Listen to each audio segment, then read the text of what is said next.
Hello, everybody. Welcome to another episode of The Boy Detectives Presents. I'm Anthony Zonfrelli. And I'm Will Van Antwerp. Thanks for being here with us.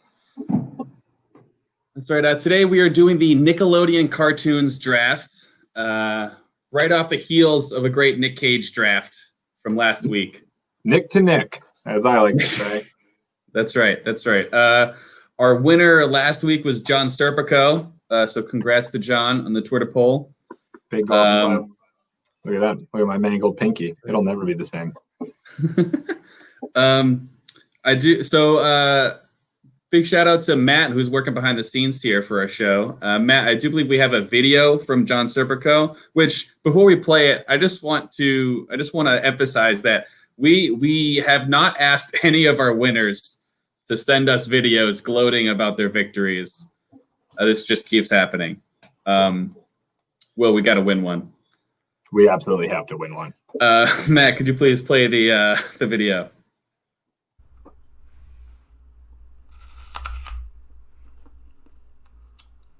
I could do this for like an hour.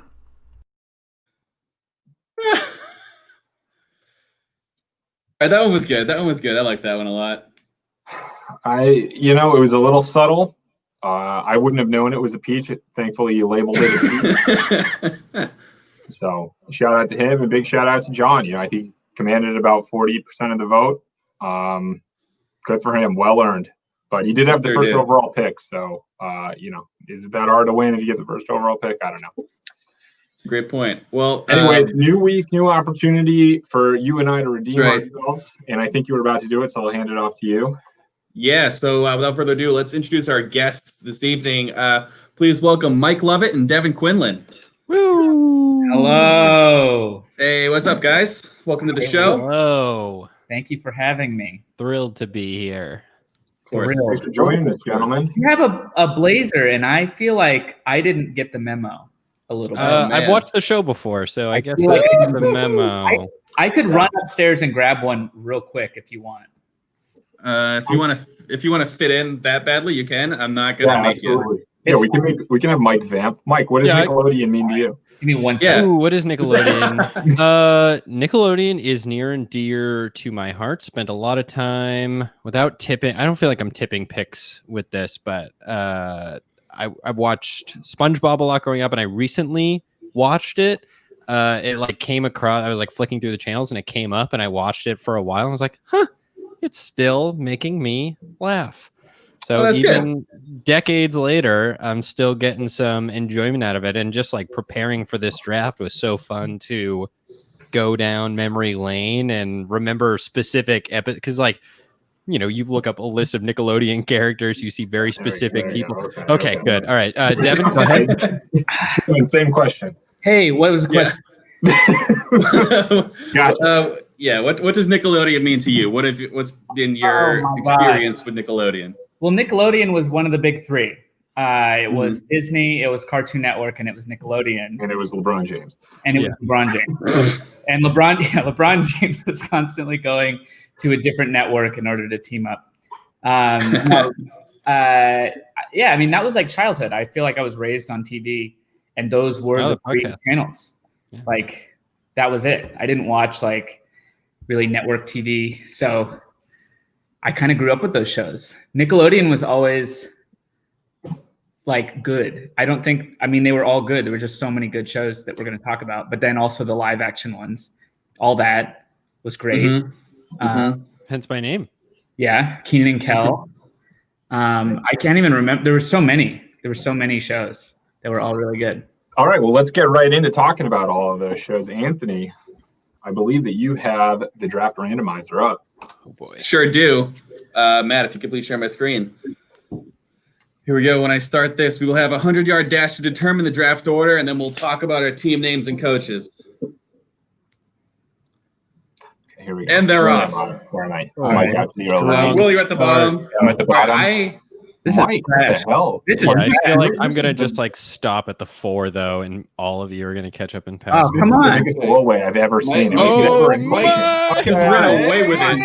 There we go. Gosh. Okay. What the hell is that about? I didn't even try. You didn't give no effort at all. Oh wow. Are we doing a snake? Is it a snake draft? doing It is a snake. Yeah, It is a snake, yeah. And I will say candidly, I do think that if we ran a 100-yard dash, those would be the actual results. I've been Yeah, maybe now. I don't know.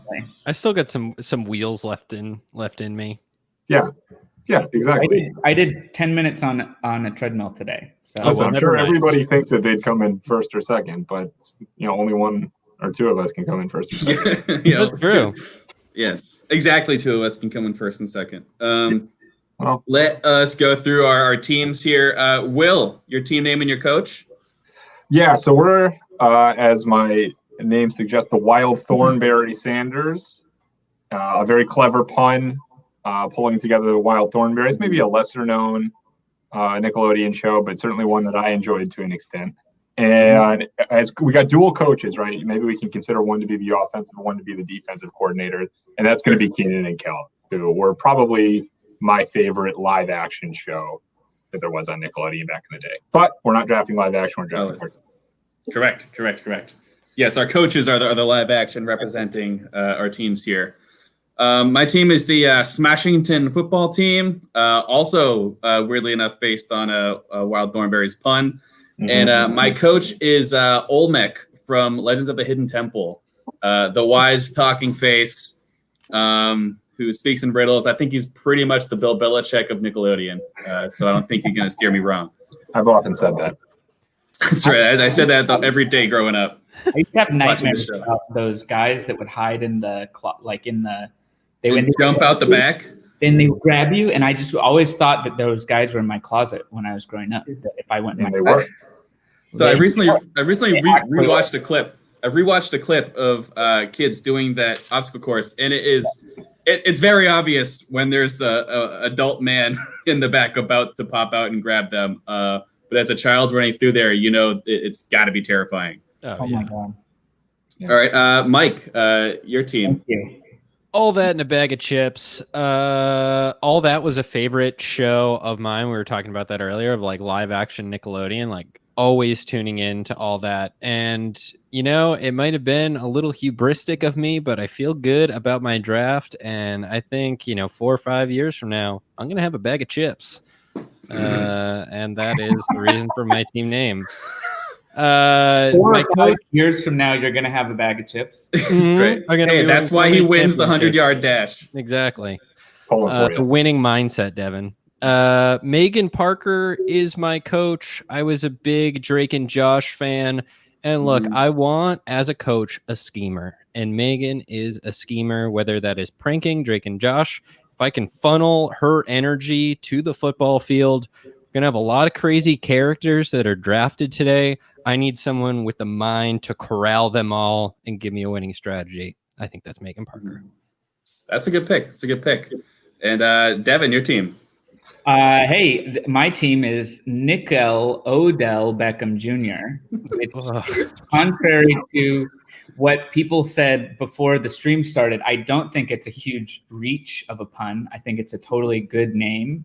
Rolls off the tongue. First of all, this is the edit of the name, by the way. So it was still true. It was originally Nickelodeon Beckham Jr., which was really more of a single syllable that worked. Which is a pun on what, Devin? If you could just the letter O. The Ode sound. Ode. It's that's a good amount of the words, so I felt pretty good about that. But I got roasted before the stream started, so I, in shame, changed my name a little bit so that it works slightly better. But my coach is Alex Mack from the Secret World of Alex Mack, because that's just it's a sweet deep cut, and I wanted to really show that I was a Nicktoon kid. And I guess this is Nicktoon, but you know what I mean. She could turn into like liquid, like a Capri Sun, and she had some sort of other like magnet powers and could do all kinds of stuff like that. So, if your team wins the championship, they could put her in a Gatorade cooler and dump her over one of the other players. That's right. That'd be fun. That's a good Alex Mack riff. That's a good Alex Mack riff right there. I'm mad. I wish I had thought of that. Yeah, I was gonna make a joke about how Andy Reid's the only other coach in the NFL that can turn his body into that much liquid. All right, Mike, first overall pick. We're not going to draft Hey Arnold because he's going to be the football. Sorry, what? That's solid. That's fair. If someone, I'll tell you what, if he makes it through the draft without getting selected, then he'll be the football. I can tell you right now, he's not going to. Because my first overall pick is Arnold Shortman. As my quarterback, he is the football head himself. I was recently rewatching some film of Arnold's performance in the Mud Bowl, which is stuff of legend against the fifth graders. I mean, I was talking about Megan Parker being a schemer, but Arnold's bringing out the double reverse fumble Rooski. I mean, the guy has it. He did the razzle dazzle fumble Rooski. If my team's down to touchdown with 2 minutes left, I want Arnold Shortman in the huddle leading my team to victory. He's my first overall. He does have the charisma of a leader. He's a lefty. He's got a cannon. He can choke the ball. It's also worth noting he is in 4th grade. I know. Room to grow. I'm drafting a raw prospect. Yeah. I'm feeling really good. The face of the franchise for a while. This is exactly. I need to put fans in seats. Your team will be good in 15 years. Yeah, I can't wait. Call them the New York Jets. All right. I will take that opportunity to go to my pick. And I'm going to start it off with kind of an atypical first selection. That's going to be my tight end. And I'm going to take Reptar from the Rumbling. Ooh, okay. So in my opinion, he's very versatile, but I do think he's maybe the number one tight end on the board. I understand that dinosaurs have short arms that might play a factor in his ability to receive high passes, but just in terms of sheer strength, ferocity, a third thing, he's really what I think you're looking for. And I would challenge. Yeah. I would challenge that Reptar isn't real in the canon of the show. Isn't he? No, he is. Imaginary? He's not a real dinosaur. He's like a TV character. All right, then I take the robot version of Reptar from the episode where they get caught in the mall. Right. Is that what you wanted, Devin? Robot dinosaur? Well, shoot. I guess now he's a robot. Oh, God, yeah. Oh, no, I just have a more effective Reptar. Thank you, Devin. Yeah, one that can't get injured. Why did I think I was going to avoid just getting bullied in this stream?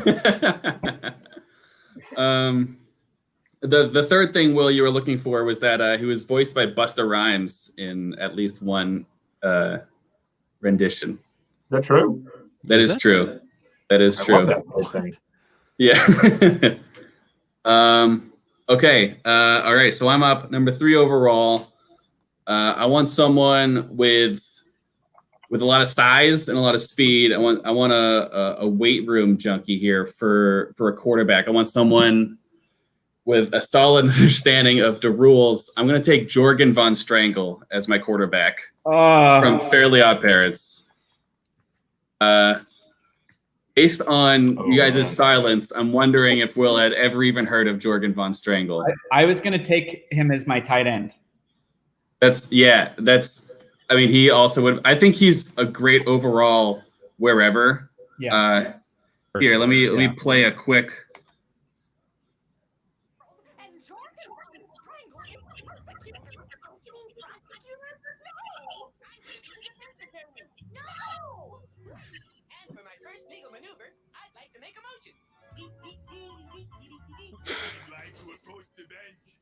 I feel like you could have fast forwarded in this clip to the relevant part.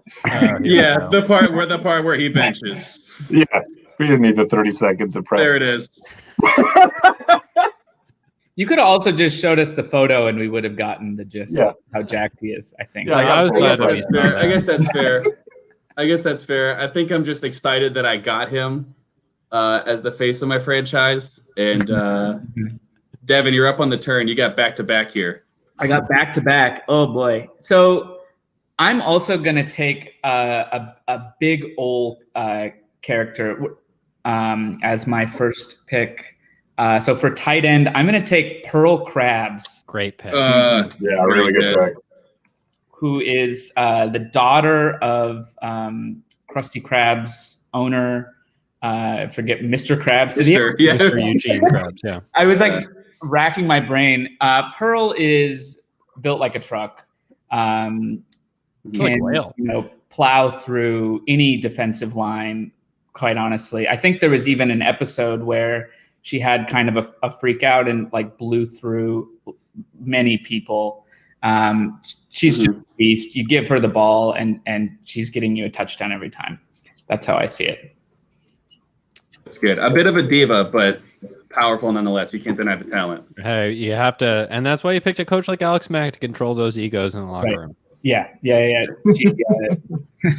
She really can melt at the right time. I guess that works. Keep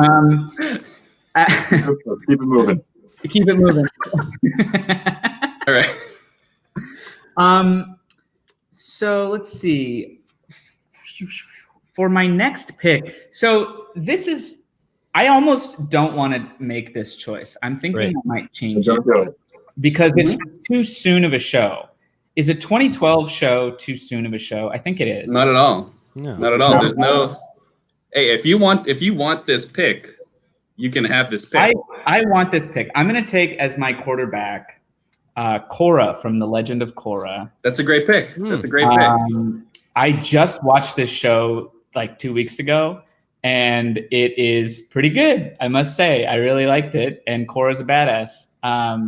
Total Leader was the Avatar who came into being after Aang, the last Airbender. She is a teen, so Avatar Aang was a kid during the show. Korra was more of an angsty teen. She really was more into getting things done and going and fighting, and I think she'd be a great QB. Great QB. I actually really like that pick. I was ready to make fun of what you were going to say, but I actually really like that pick. Okay, let's see. Where do I go here? I think, all right, so I got size, and now I need speed. Someone who's a little shifty, fast, wild. I think I'm going to take a running back, and I'm going to take Donnie from the Wild Thornberries. Ooh, great pick. Really good pick. Number one running back on my board. Yeah, absolutely. I think he's just like, he runs like he doesn't give a fuck. He does. Like he might be just an animal. We don't know how. I don't know. Where's Donnie today? Because I looked back for clips, and I'm sorry, Will. I'm going to show another clip, but this one is only like 5 seconds. I promise. Okay. I feel like.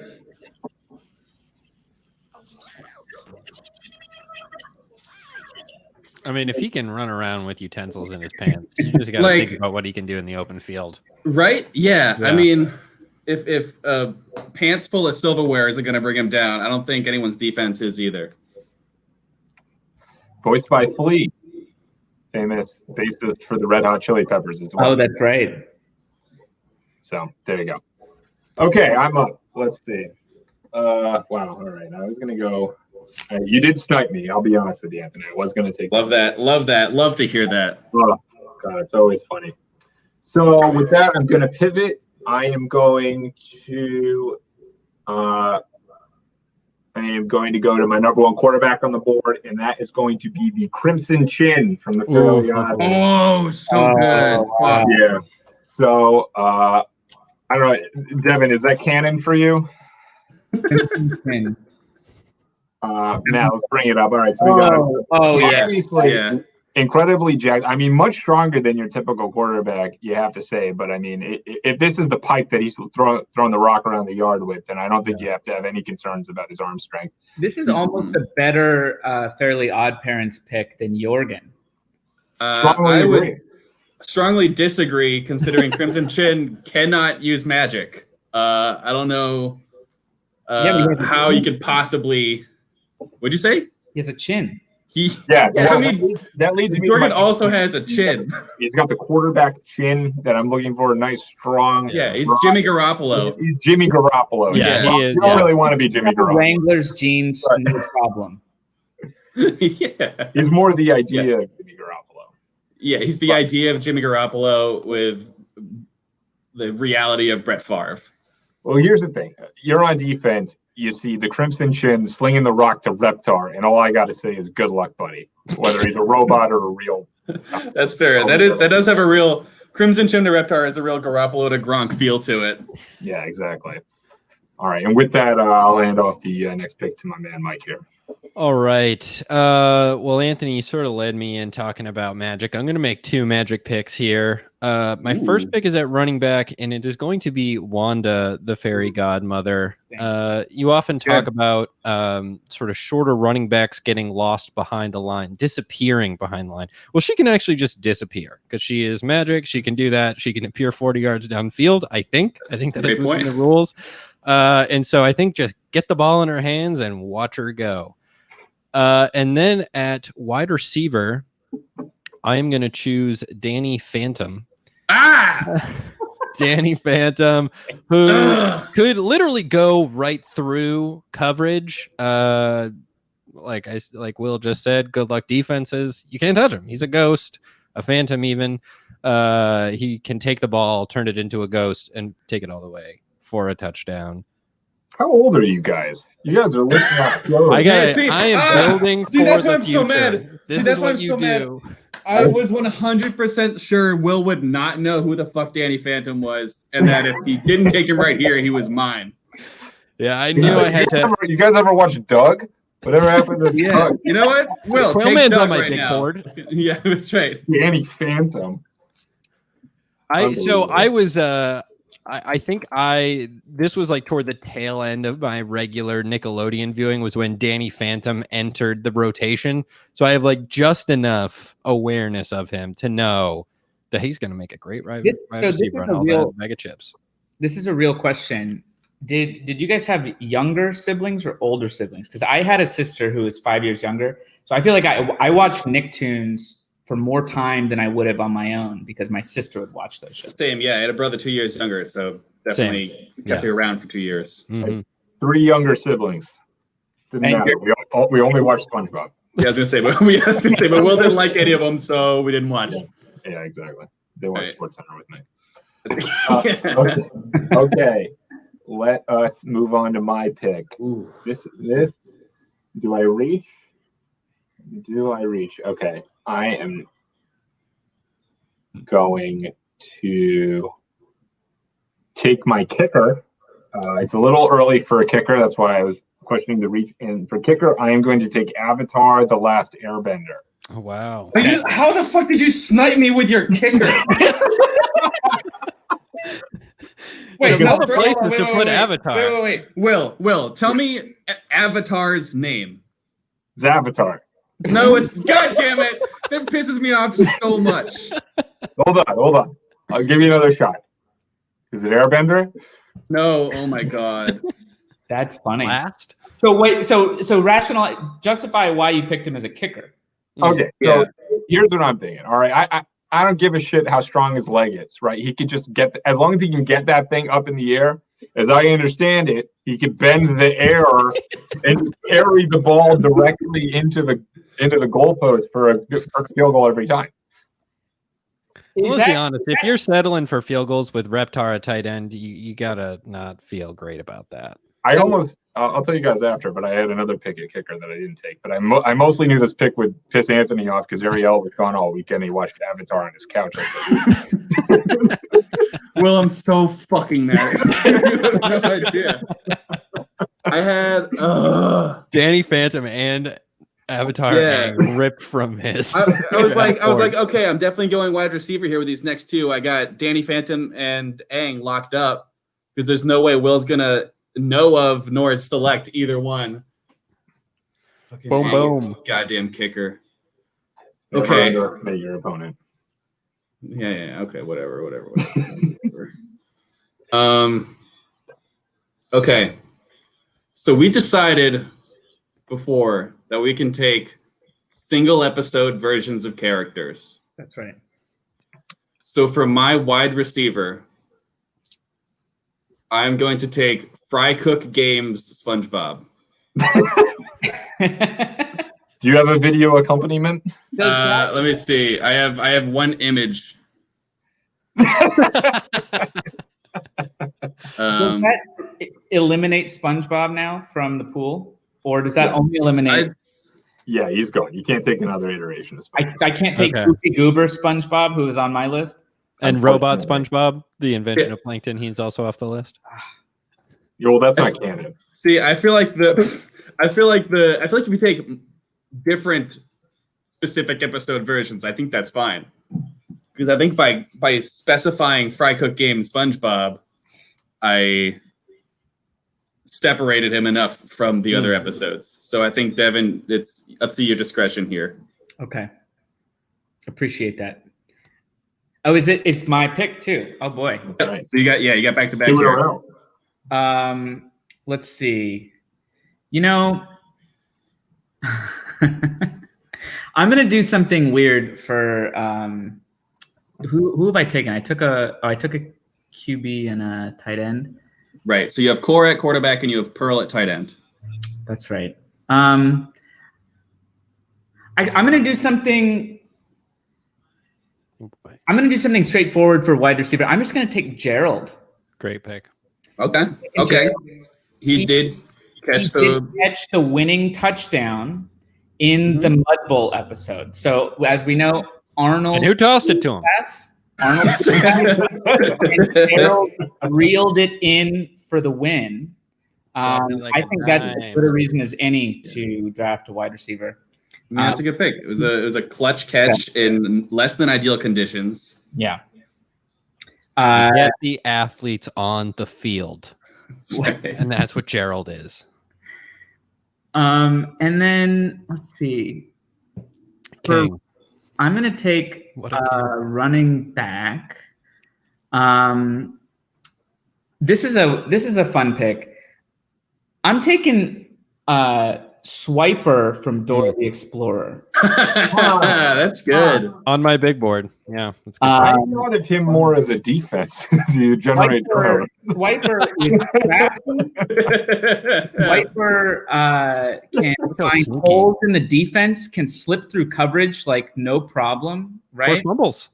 And the only way to get rid and like defeat the Swiper if you're playing defense is to verbally say Swiper, no swiping, but we all know how loud games can get. Mm-hmm. It's impossible for him to hear it. So I think there's really not an easy way to take out Swiper the Fox.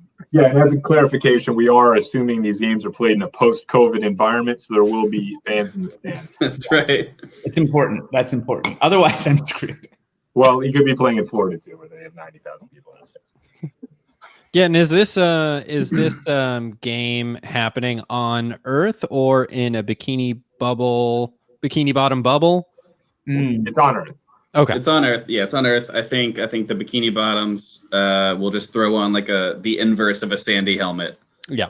Okay, Anthony, you're talking. All right, so let's see. So I have Jorgen Von Strangle as my quarterback, Donnie Thornberry is my running back, Fry Cook Game SpongeBob as a wide receiver. I'm gonna take a tight end here. Let's see. We got a lot of youth with Donnie and SpongeBob's young at heart. I think we need a veteran presence here in the locker room. Is my tight end? I'm gonna take Uncle Tito from Rocket Power. Oh, interesting. He's got a good mixture of size and balance from his experience surfing in Hawaii, and I think he's just got a lot to teach this young squad. Heck, I'd hate to be a defensive end that takes a crack block from Uncle Tito. Right? Tell you that. Yeah, you know what? I'm happy. I'm happy with this. He's definitely more of a blocking tight end, I would say. I wouldn't say he can give you the full complement of tight end, things that you would want from a tight end.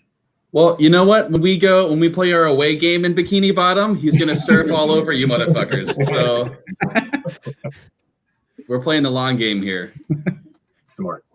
All right. So my pick, and before we get into that, let's do a little mid-round can check. Can check. Got this Naked Ox Pale Ale. It's not very good, actually. I thought it was going to be really good, but it's. I'm not that big a fan of the pale ales. This is a pretty hard alcoholic kombucha, combining funk and flavor. It'll get you fucked up. I'll tell you that. They get up there. Yeah. What is that? 4%? 6. Whoa. Okay. All right. Plus you're talking the natural fermentation, which is already making you lose. Wow. You still have 3 more picks, Mike. Come on, dude. Slow it down. I'm rocking a Shipyard Pumpkinhead orange in honor of the Nickelodeon draft, and also in honor of the only thing I have in my fridge. Where's your cinnamon sugar rim, man? It's the 3rd week in a row. I was too lazy. All right, and I'll close this out with an American classic, the Champagne of Beers, Budweiser. And back to the draft. My pick. Okay, there's a few options we could go. This is a little bit of a deep cut, but I like it enough. I don't want to risk him getting sniped by Mike in the turn. I'm going to take Ickis from Real Monsters, but specifically Ickis after he gets angry and he grows like the Incredible Hulk. Are you guys familiar with Ickis when he does so? No, please share. And that was correct me if I spelled it rationale wrong. for including him on my own draft board. Gone is Ickis. Oh, when he gets really mad? Oh, shit. Okay. Matt, what? Yeah, Matt, why don't you cut over to my screen? I got a video. Sorry. What are you going to do to me? What if I just took this? Oh, here it comes. Go cry for mommy. Oh, So boy. he's getting bullied, Oh, yeah. but you wouldn't like him when he's angry. Quite a bit of preamble on this, Will. Yeah, but it's important. Yeah. Look at that. Jeez. That's good. Now that comes barreling through the hole. Oh, Good he's luck. got 2 Uvulas. That's interesting. That's right. That's another part of the drafted him at running back. That's exactly where I had him. Dang. Great pick. I don't know where else you could have him. He was the number 2 running back on my board behind Donnie, and I'm really happy to have him. I like the way my skill positions are shaping up right now. It's good. Okay, so Mike, you're on the turn. around the bend here. Well, I'm going to go with my sure thing since I've got 2. At kicker, I am going to go with the bronze kneecap. I think Very they can, good. Oh, shit. park him 8 yards back. He is down on one knee, and that kneecap is just going to punch field goals through the uprights over and over again. Then Wow. That's a great pick. That's a good for pick. my I mean, look at that. A battering ram coming out of his leg. I mean, that's, ideally what you want metaphorically, and he can do that literally. That's right. Feeling really happy about that. Okay, I'm going to go. All right, I'm going to go defense here because I'm pretty sure of it. And I'm going to go with the Angry Beavers. Now, I know there are just 2 of them, but I personally have seen real life beavers at work, and they can put up those dams real quick. They're creating obstacles. And again, this comes down to my scheming. This is why I want Megan Parker at the helm. She's going to find creative uses for the Angry Beavers. They're going to be setting up dams like a minefield throughout. You're going to put up dams. You're going to put up dams. That's Which so good. again, metaphorically is a good thing in football, and they can do it literally. So I'm going to shore up my defense with the Angry Beavers. Wow. That's good. So, Mike, your team is now Arnold at QB, Wanda as running back, Danny Phantom, your wide receiver, the bronze kneecap as kicker, and Angry Beavers as your defense. I'm through. I'm over the moon. I'm through the roof and over the moon. That's good. All right, Will. That one is tough. I was a huge Angry Beavers fan. Yeah. Hey, me and you too. Me and you both, brother. I actually had the rest of the wilderness as a defense on my board. I didn't even consider making a defense. Yeah. Okay. All right. So that brings us to, I'm going to go wide receiver and down to a few options. I am actually also going to go to Angry Beavers. Sorry to steal your thunder, Mike. And I'm going to take Barry Bear, the funky ass grizzly bear from Angry Beavers. Matt, can we bring up my screen? I've got a picture of him. I mean, just the right combination of flash, confidence, size. I mean, he's a little thicker than maybe you want, but I mean, he's just towering over. I feel like the Beavers, if they're the defense. I mean, am I looking at a I got my Nicktoon? work cut out for me. I'm not gonna lie. Am I looking at a Nicktoon or am I looking at Chad Ochocinco? I think that's a fantastic wide receiver selection. Yeah, he's just got the attitude for it. You can tell. Damn. You need a swagger out there, and he's got it. Mm-hmm. Absolutely. If there's one thing missing with my team right now, it's a little bit of swagger, and I think Barry Bear is going to bring the big time. Bring the swagger. Bring it up for everybody. All right. So I'm between kicker and defense here. I think for defense, I mean, I have two left that I really like. For my defense, I'm going to go with everyone at the Salty Spittoon of SpongeBob. Ooh. Just the toughest place around. You can't get in. I mean, those anchor tattoos that they have. Yeah. Fierce. Unless you've had a bowl of nails for breakfast with no milk. I mean, look at the buff ass dudes lining up to get in this place. I mean, this is Iron Curtain-esque. Yeah. Mm-hmm. The 85 Giants. Oh. Lawrence Taylor is all across the field. That's right. We're all just a bunch of Joe Theismanns waiting in the pocket. Yeah, let's say good luck to Hey Arnold. I'm handing it off to my magical beings. That's good. I'm getting it out of his hands fast. Yeah, really smart to rely on the run in 2020. I'm gonna go. So I've got another SpongeBob defense pick. All right, but know that these are your last two picks here. These Devin. are my last two picks. I'm gonna go with the residents of Rock Bottom as my defense. As they move the town. As they are just so cold and difficult to. Oh, Rock Bottom, not Bikini Bottom. Yeah, Rock Bottom. Yeah. Oh, the residents of Rock Bottom. Welcome to Rock Bottom. They make you feel like shit. They're not welcoming. You know, no one wants to go up against that defense. It's really an awful time. God. It's really an awful time going up against that. You have to imagine they're poisonous. Yeah. Oh, for sure. Some of them are 100%. certain. Yeah, these are the unexplored depths of the ocean here. You're not coming up with anything good.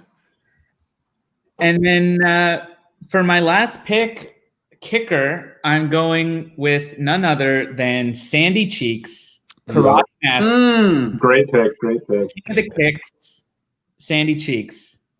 And if I would just for fun, if I had been going tight end, I was going to pick the episode. Just if you want to look it up, it's called Karate Island episode.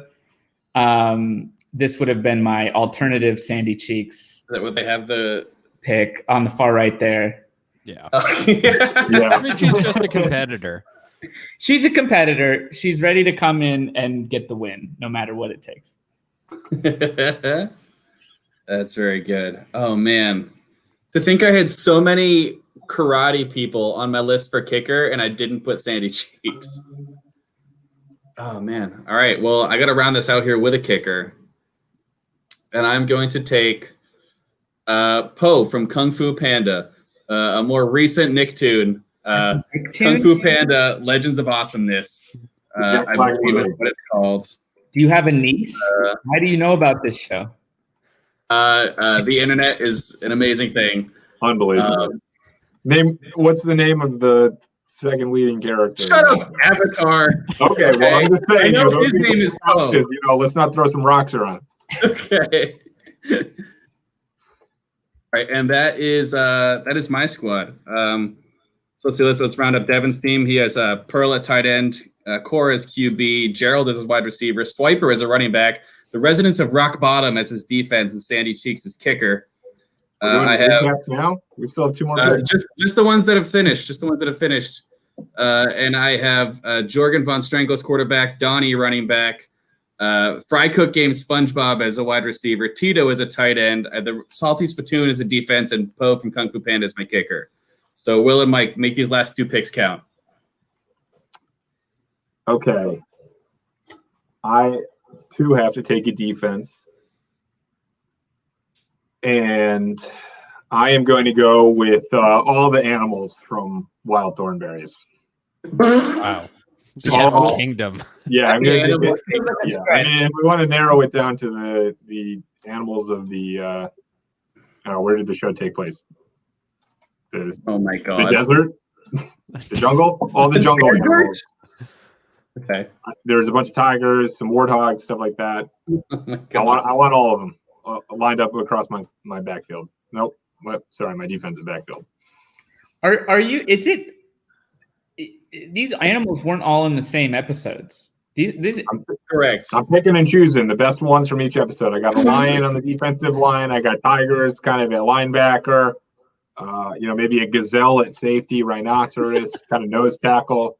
So here's the thing: you didn't draft Eliza Thornberry, so you can't actually communicate with any of them. You just have a bunch of wild animals running amok on the fields. High risk, high reward. Even better. Even better. I would prefer to not know what they're doing, and for them to not know what they're doing.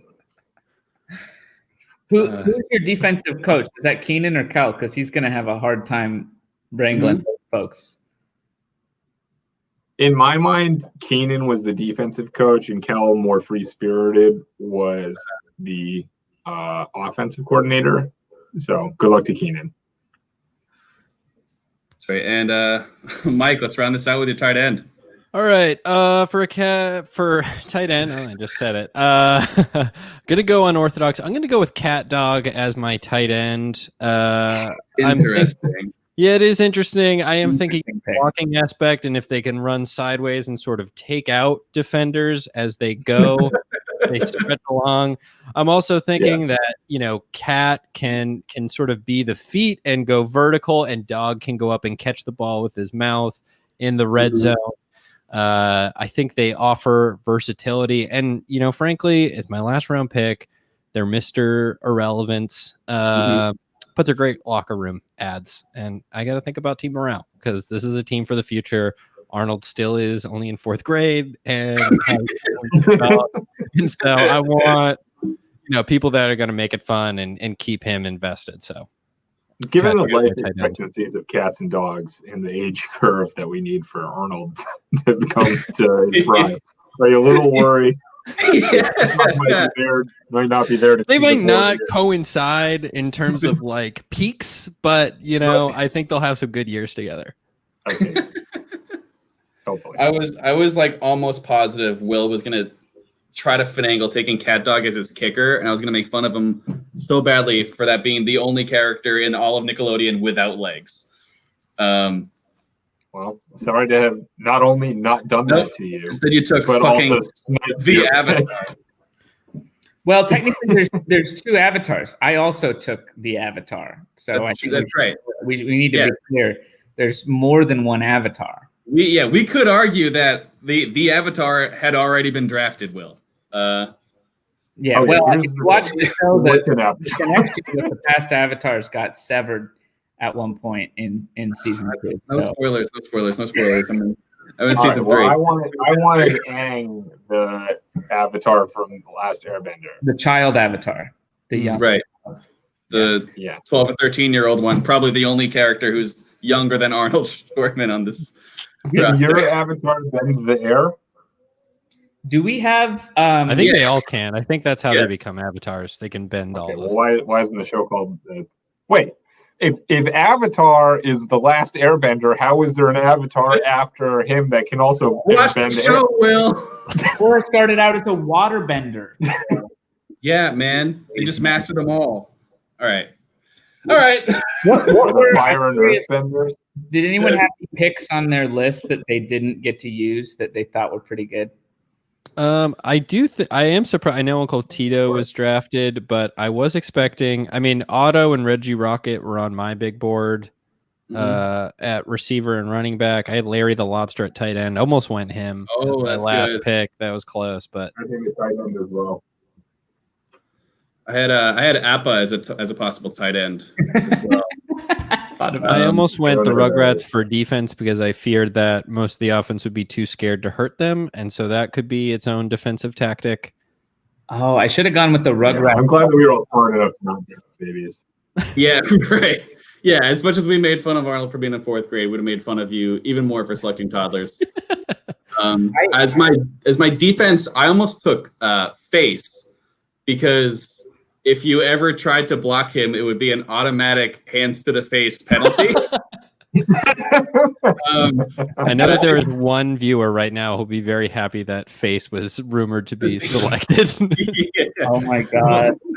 I was afraid that wouldn't come across. That strategy wouldn't come across in the thumbnail on Twitter. So I do think that Face, and I said this earlier to Aaron who was watching, I think Face should be on the scoreboard of the games and he's make Jumbotron. some noise. Yeah, exactly.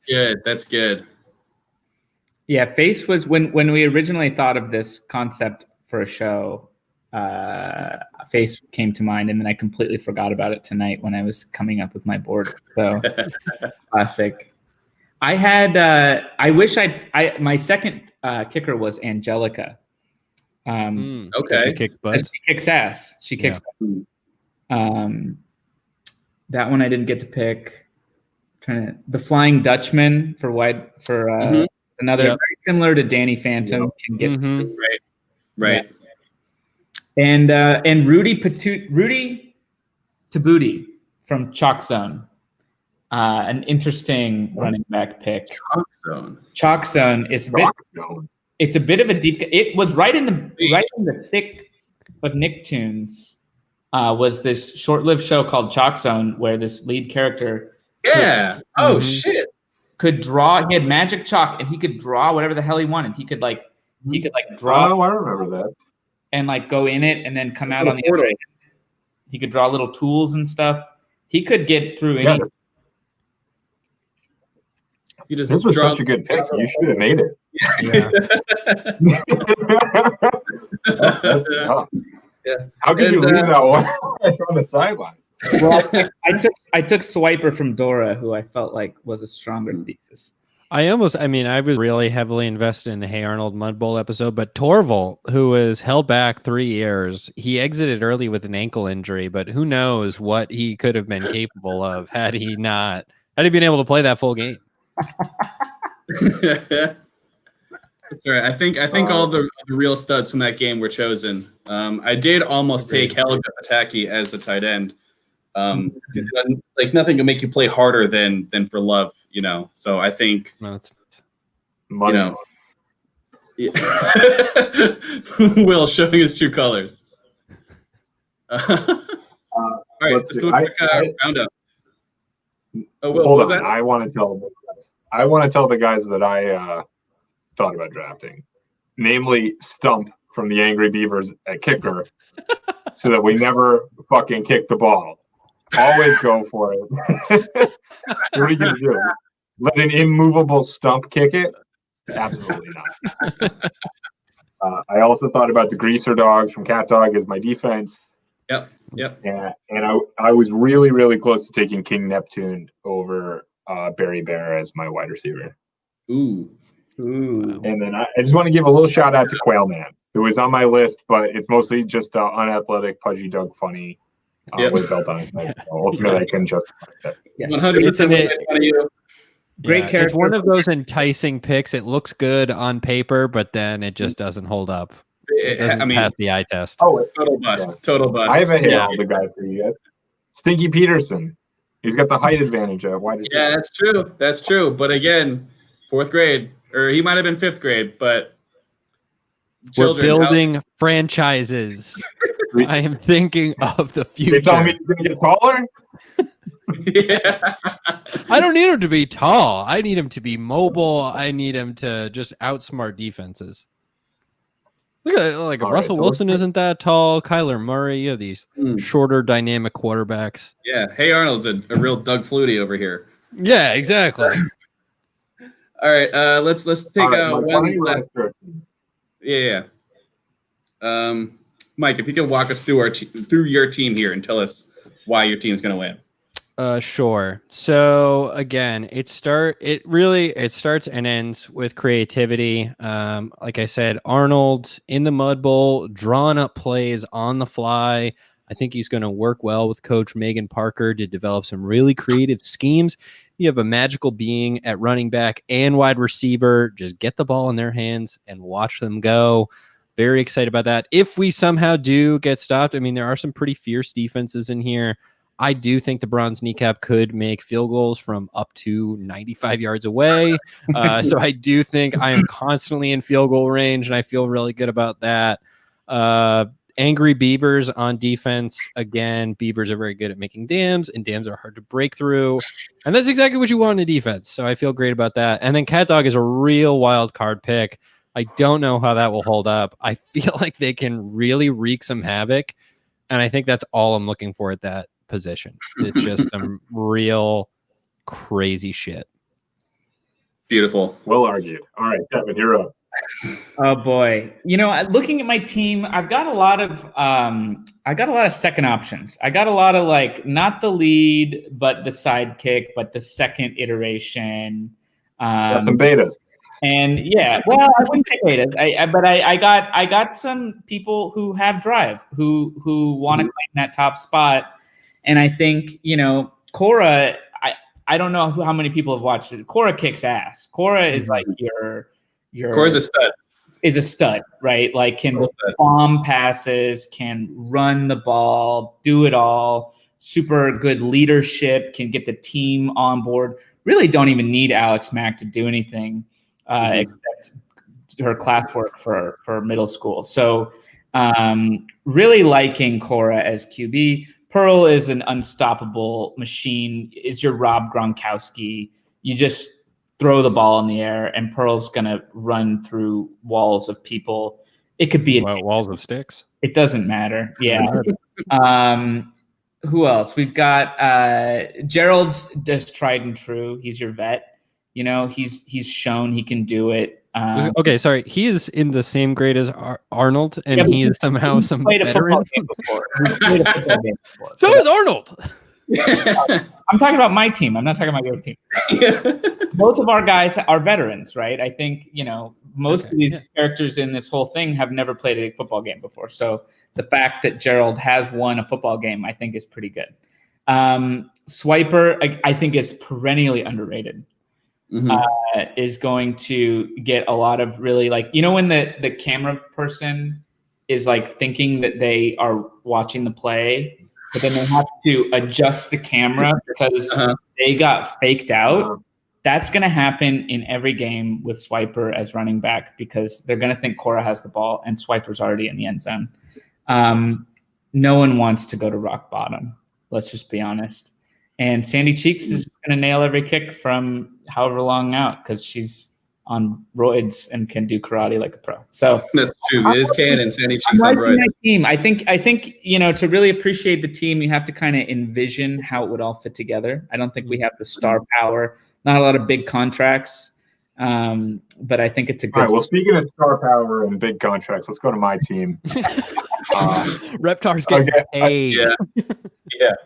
Again, really funny, clever pun. Team name, Wild Thornberry Sanders. Coaches Keenan Cal. All right. Tight end, we've got Reptar. Enough said. Crimson Chin at quarterback. Handsome Devil with a cannon for an arm. Kicker, Airbender. He's going to make everything because he can make the air. His name is A. His name is A. I should mention that Cora's an airbender as well. Cora's an airbender. His name is Liar because he's not the last airbender. Running back, we have Ickis who can grow when he gets really angry, and we'll really psych him up before the game and make him real angry, and he'll hit the hole with the ferocity of a real monster. Wide receiver, we have Barry Bear, kind of funky, great size, good team, mojo, and on defense, we got the entire animal kingdom from the Wild Thornberries. So, you might be able to build some stick houses and whatever beavers do, but I've got lions. So stick structures. All right, and real quick, I have a quarterback. I have Jorgen von Strangle, the Arnold Schwarzenegger of the Fairy Kingdom. I have Donnie, just an absolute animal at running back. Specifically, Fry Cook Game SpongeBob at wide receiver. Tito providing a real veteran presence in the locker room at tight end. The Salty Spittoon. Riff Raff as my defense, and Poe from Kung Fu Panda as my kicker, who will be great for all of the reasons all of our other kickers are great besides Aang. I think that was a really solid draft. I'm excited to see how Twitter takes it. I'll be posting screenshots of these teams, and I'll put up a Twitter poll where the audience can vote on the winner. Follow at 2MD Studios to get access to that poll and vote on your favorite team. Big thank you to Mike and Devin, who helped us draft Nickelodeon teams. Thank you so much, guys. Thanks for having me. Mike, I made it the whole episode without making fun of your microphone. So, well, no, you didn't. I've grown a lot. Stay tuned after this for Interesting Points with Josh Poirier with two very special guests. And then it's us. We're the two of us. That's right. And that's it. This has been another episode of Boy Detectives. Wish we had a catchphrase.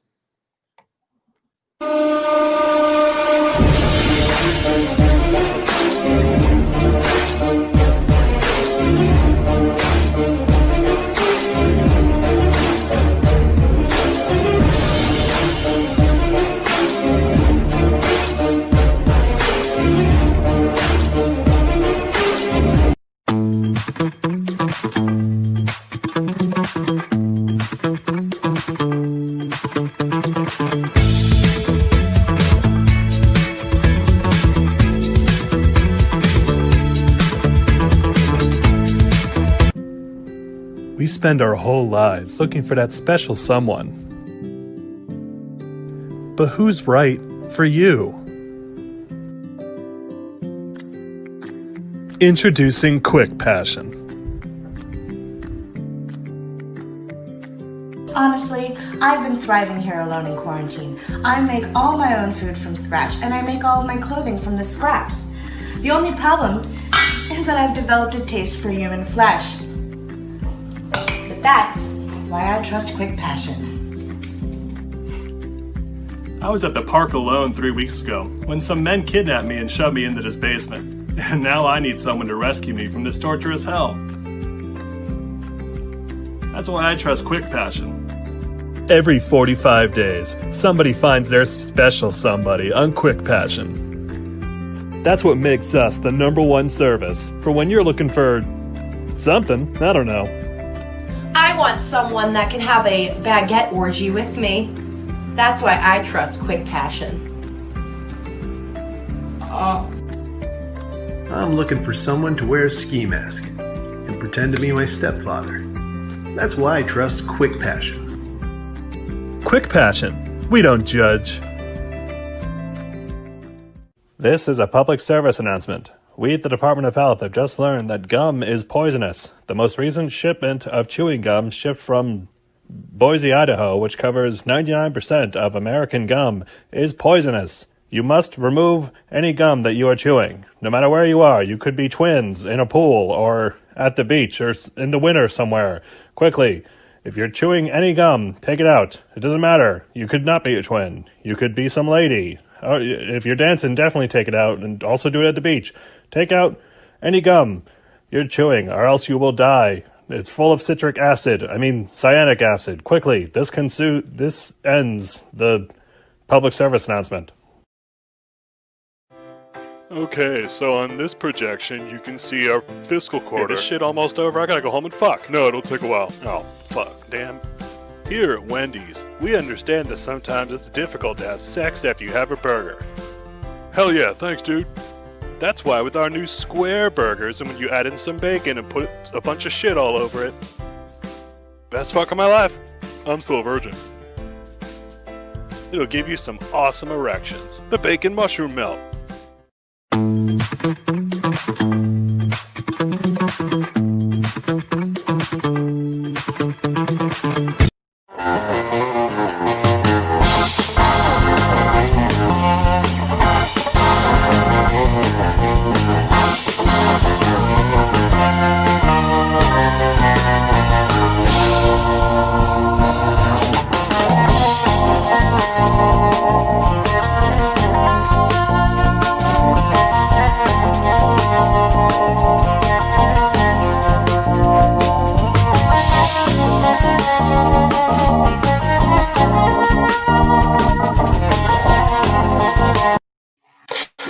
doing today out there in Twitch land? My name is Josh Boyer. This is Interesting Points. Basically, it's a show that I created about 7 years ago, taking advantage of some British panel shows that I loved and everything like that. And I got great news today. I got a job finally. So you're all looking at someone who's employed. So that's great news for me. Great news for everybody. But I'm going to bring on my guests. Basically, I got 4 people going to talk about movies a little bit today and then talk about what makes people interesting. And kind of talk about some guilty pleasures, a couple other things. So I want to bring on our guest right now. My first guest is Mike Trainer. How you doing, Mike? Good. Congratulations. I'm hearing this along with everyone else. Yeah, thank you. It's been exciting. It was kind of nice. It kind of came out of nowhere. So it was really nice to kind of finally be employed after, Jesus, 3 months, 4 months. Oh, wow. Yeah. So that's a muscle you have to work out again, the actual going to work. Exactly. Next up, I've got Shion. How you doing, Shion? Hi, I'm doing well, and I heard about the new job before you, Michael, so That's kind of help me get a job, so appreciate it, Shion. Next up, I've got 2 people that might look a little familiar. Anthony's and Freddie. How you doing, guys? Hey, how's it going, Josh? Congrats. Thank you. I Exit and go back to the better name. I still have the name from our last show. That's actually a great name, man. I'm gonna keep referring to you as well. Right. Barry Sanders says it's fantastic. Yeah, and if you want, don't abbreviate it, please. The full line of Thorn Barry Sanders. WTBS. Wait a second, that's a channel. Yeah. Anyways, great show today, guys. Great show. So now I'm going to kind of talk about movies a little bit. I'm going to ask you a brief question. What's a movie that you may have loved at first but then hated after repeated viewings? I want to start with Michael. I used to be a huge fan of the movie Reservoir Dogs. Like I could quote large portions of it. But I got way too deep into it and came out the other side really hating it. I find it unwatchable. It's the dialogue that I used to cherish and love is just awful. Let alone the hateful stuff that's still in there that was supposed to be ironic or showing how really people are. Just garbage. And I spent a long time being like, best movie ever, guys. Believe me on that. So yeah, I was wrong. I can see that. Reservoir Dogs it was a great film for the time it came out. For the time it came out, it was perfect. But I can see the repeated viewings, not that great. Sure. In my head, it's still good. So I'm afraid to watch it again. Don't just keep it perfect in your head. It is, and that's the same reason why I'm never gonna watch. Don't worry. Yeah. That's the same reason why I'm never going to watch Joe Dirt again, because there's no chance that's going to be the same. I know exactly what you mean. Yes. Yeah. like that was a movie that I watched. Like it was like we had a little like portable DVD player in the car for like long trips, and then Joe Dirt was one of the DVDs in that sleeve. So I've seen that like 1,000 times, and in my head, it's a perfect film. But when I think back about it, I'm like, oh yeah, that's funny. Oh yeah, that's funny. But I think if I were to watch it again, I'd be like, oh, this is the dumbest thing I've ever seen. Actually, no, the dog's balls get frozen in the porch. That's funny. Don't do this to yourself. It's gonna. I want to see you unravel. I bet it holds up. It doesn't. I'm sure it doesn't. Yeah, sure. Shion, what about you? I think you're muted. Oh no! How do we unmute? We got a muted Shion. Sorry about that. No worries. Yeah, when we were talking about, I've seen neither of those 2 movies. But I am classic. I don't think I believe you. I'm lying through my teeth. Trying to think of a movie that I loved that I now hate. I think I'd have to ponder on this a lot longer. I can jump in if you'd like. No, I think I'm not even going to get one at the end of the day. My point isn't even like I need time, like skip me. My point is I don't have an answer. Sometimes I watch bad movies that I know will be bad, almost to slightly torture myself with their badness, so I can be like upset at how bad the movie. Do you ever do? Is that a thing that others do? Yeah, I watched Joe Dirt. Well, there you go. There you go. Yeah, so I don't have any. I have movies that immediately after watching, I knew that I would never tell anyone about them. In a positive manner, I would tell them not to watch it. So I would say the movie An American Crime. Oh yeah. Is heart-wrenching. It's very heavy. Yeah. I mean, I guess it's well acted, but I'm the kind of person, and maybe this is everyone, and I'm just feeling highly of myself. I'll watch a movie and then I'll go home and I'll research about it. So I want to know about the actors, if it's based on a true story, what's the deal. So An American Crime is based on a true story, and I think the movie is very like one-to-one, and it ends in a slightly better manner than real life. So it's just a lot. And so whenever I bring that up, I'm always telling people don't watch it. Like if you see it, if you come across it, just delete and move on. Yeah, mine. By the way, is E.T. Oh, I've never seen that either. Yeah, I've never seen E.T. I watched it when I was like 6. I feel like sure that that's how was it's pronounced. I'm sorry. E.T. God damn it. What? I loved E.T. when I saw it as a kid, and then I realized as I grew up, I was like, this movie's just dumb. Oh my god! I watched it not too long ago for the first time in a long time, and it got me. I gotta say, it got me. Really? Yeah. Got me the feels. There's that weird scene where E.T. gets drunk, but the kid feels it. That did not hold up. And then there's like this like theatrical moment where the wind blows the curtain, and he kisses a random girl in his science class while frogs are running everywhere. You know what I'm talking about, Josh. I do know what you're talking about. It's just Is this a fever dream? Yeah. We both took the same thing before we got on the show, and it's kicking in. Feeling good. Yeah, I just remember that Spielberg decided to change the guns to walkie-talkies in one of the releases. So I mean, it just was idiotic in my opinion. Like I'm all for changing movies if they need to be changed, but that was just a weird choice. So the Wild Thornberry Sanders. Matt, can you bring my screen up real quick? Oh, God. Can you guys see that? I have one movie written. Oh yeah. Oh yeah, that's a good pick. You're not allowed to say the name. Well, no, it's just I thought of it, but then I started thinking of other movies, and I was worried that I would lose it. So I wrote it down quickly, and then it came to me, and I thought it was funny that I had a single Word document open that just said Boondock Saints. I personally enjoyed it. But I was curious, like, is Laura Rose not allowing you to mention that movie or something? What's going on? I don't know if she's seen it. I personally really, really enjoyed it. I think I've only seen it like once or twice. This is purely a pick based on how much that movie's been shamed in the cultural zeitgeist.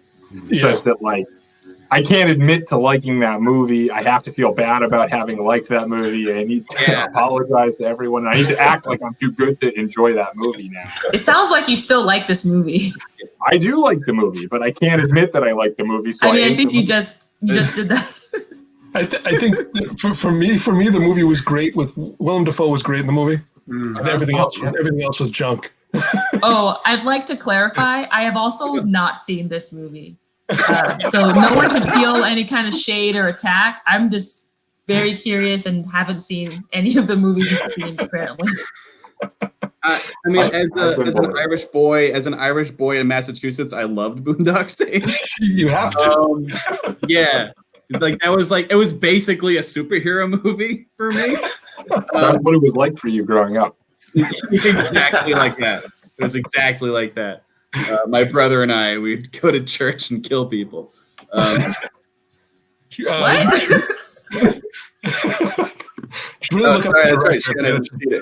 Can someone in the chat help me out with like a synopsis? Well, it did have local legend Jimmy Tingle as the priest in Boondock Saints. I did have Jimmy Tingle. That's yep. All right, I'm gonna go the opposite way with this now. As I want to know what movie you hated at first, then grew to love. Oh boy. Mine's The Dark Knight. Oh, you hated it. I hated it. When I first saw it, I thought it was overlong. I thought there were too many plot points. I thought Ledger was amazing. I've never been a Christian Bale Batman guy. Okay. I listened to what Kevin. I'm sorry, now I'm losing his name, but the voice of the Batman animated series. What he said about Christian Bale was Kevin Conroy. Kevin Conroy. Yeah. Kevin Conroy. What he said in an interview, he said, "Who the fuck told Batman that? Who the fuck told this director that Batman whispers?" And from that point forward, I was like, all right, I don't like Christian Bale Batman. But what about you, Shion? Sorry, I'm catching up in the chat about Boondock Saints. Oh my God, it was Norman Reedus? A lot's happened. It also had famous Maine comedian Bob Marley. Others. There are other people, I'm sure. I forgot Norman Reedus was in that. This is so hard. Can you actually skip me this time? I want to try to think if I can. I'm pretty sure Ron Jeremy was in it. He was. Yep. Go on. Oh. Anthony, what about you? A movie that I hated and now like. See, this is hard because I feel like I'm the type of person that leaves every movie that's like, yeah, that was good. So it's hard because I always want to justify the money I spent on my ticket. Yeah. Same. Yeah. I have another pick for a movie that I thought I liked at first and now hate, but it's a real one, and that's The Phone Booth with Colin Farrell. Yeah, it's in your heart. Yeah, Anthony reminded me of it. Wait, what's it called? Oh, that was awesome. The whole movie was in a phone booth, and then I left. And I was like, the more I thought about it, I was like, oh, what a bad movie. I should have gone outside the phone booth. Sorry, I missed it. What was the title? The Phone Booth. Oh, I also have not seen that.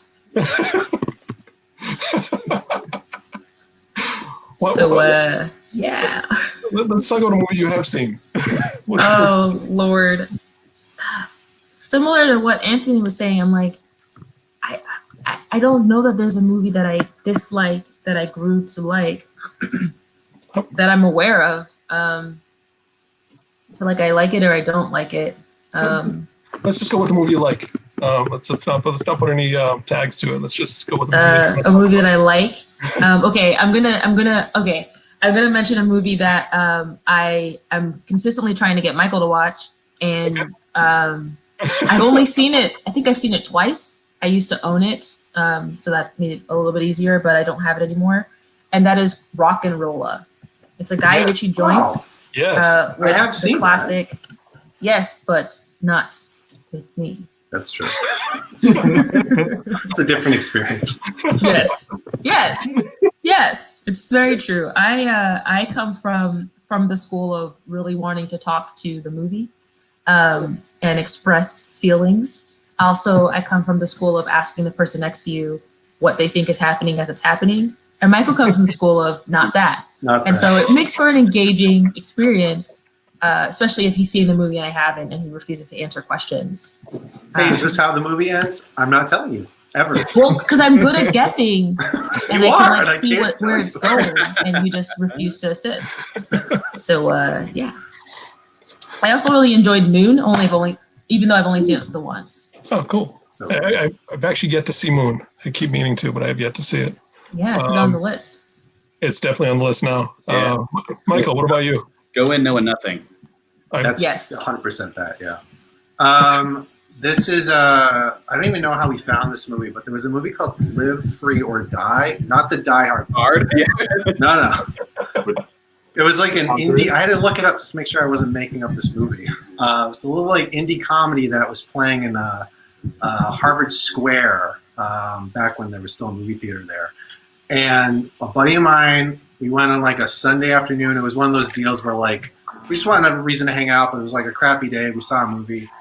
We go in the theater, and whoever was working there hated their life and decided to not turn down the lights during the movie. And everyone in the movie theater was having a similar, like, this is a crappy Sunday afternoon. None of us feel like getting up to tell this person to turn down the lights. So we watched the movie in full lights, fully lit. This comedy. Didn't laugh once. It was like, whatever. On the walk back to the car, we're like, why did that movie not work? And then we talked through like each beat, and like each beat was very funny. But because of the setting, we couldn't take in the comedy at all. But by the time we got to the car, we're like, that was the funniest movie I've ever seen. We shut the lights off. Live Free or Die? Live Free or Die. It's not bad. Yeah. The guy who was in the first season of Parks and Rec, who jumped ship, like I guess it was going to be Mark Brandanowitz. That sounds right. Like he was going to be the love interest or whatever, but then he's gone. Paul Schneider. Yes, that was close. Well, I agreed with you immediately, so just what I know. Mark Brandanowitz was his character name. Yeah. Oh, all right. Well, that's close enough. Mark you jumped ship a little early. I don't think it was his choice. Yeah. Probably not. So, WTBS, what about you? This is a movie that we didn't like at first, but then we ended up liking. Yeah. All right, I'm going to go with a little bit of a deep cut, but have you guys heard of the movie From Dusk Till Dawn? Oh, yeah, Tarantino and Robert Rodriguez. So I think the first time I saw it, it starts off as like this badass kind of thriller, and then there's a big twist in the middle. Spoiler alert, it's like 25 years old, I don't care. It turns into this like really gaudy vampire movie. And when I was watching, I was like, what the fuck is this? Like, this is insane. Like, I was totally bought into the thriller aspect to kind of go cartoonish. I thought it was outrageous. But now as I've gotten older, I'm like, that was pretty fun. That was a pretty cool little thing they did there. Yeah. So I think as I've grown less serious, I've grown to appreciate the transition in the middle and the bold step there. It had one of my favorite cameos in it. I always love when he cameos in the movies. Tom Savini was in it. And I always love when Tom Savini cameos in a movie that he does the prosthetics to. You Googling it? I love Tom Savini. What was the character? He had the gun in his crotch. Yeah, there's like an inherent campiness to it that is just totally awesome. You don't see in big budget movies, so you got to give it up. From Dusk Till Dawn. Anthony, you guess what to say. I have an answer. I have an answer for a movie that I hated at first and then grew to like, and it was Napoleon Dynamite. Oh yeah, you have to be in the right mood. Dynamite. Yeah, I was like, this is the dumbest shit I've ever seen. Like, I don't get what's funny about this at all. Yep. And it was just on one time, and I just started watching, and it's like, oh, this is. And it just lured me in. I was like, oh, I get it now. I get it. That was me with Billy Madison. When I first saw Billy Madison, I was stone cold sober. Interesting. Stone cold sober. It was the morning. Dude, I mean, like, dumb. And I saw it when I was drunk off my ass, and it was the funniest movie I've ever seen. I mean, that's the equivalent situation of the lights being on. Like, you gotta have the right setting. Yeah, sobriety is definitely the lights being on. I might be the only person that saw Napoleon Dynamite in theaters. Oh no, I saw it in theaters. Oh, well then never mind. Were you in the second row? I was in the fourth row. I was with my little brother, and they did turn the lights off, which made for an enhanced comedic experience. Helps. I think I was the only person who saw Office Space in the theaters. Yes.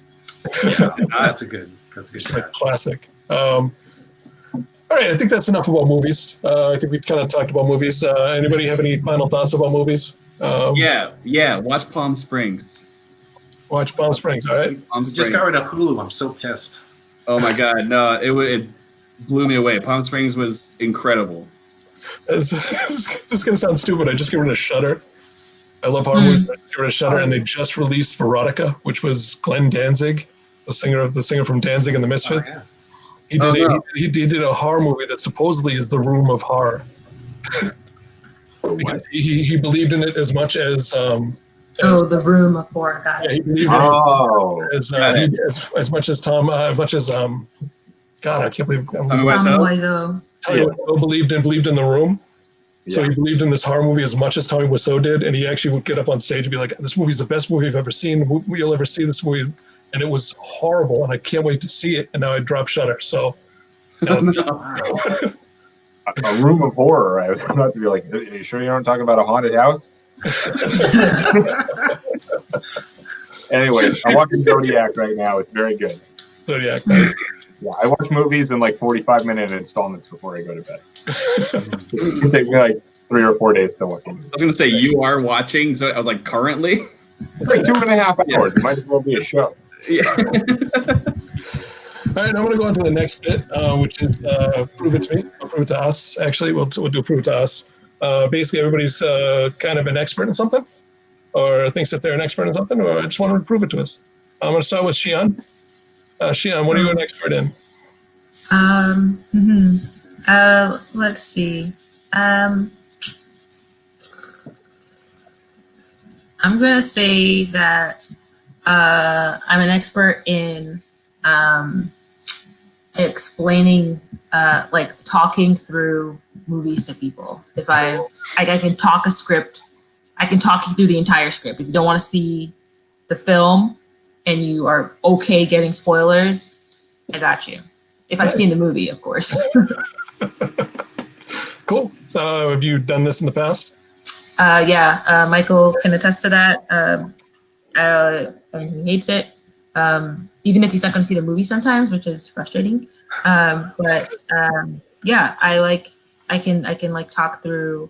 I'll like talk through beats and like give you all the highlights. I was just actually trying to remember. There's a I won't call it a Jake Gyllenhaal movie, but there's a movie that Jake Gyllenhaal is in that we saw on Netflix that was really, I had like a really like weird like artsy title, and I've been trying to find it. It's all about an artist who passes away, and there's some like aspect of evil like trapped in his paintings. There's a lot of like skin and blood in the paintings that he's creating, like really weird stuff.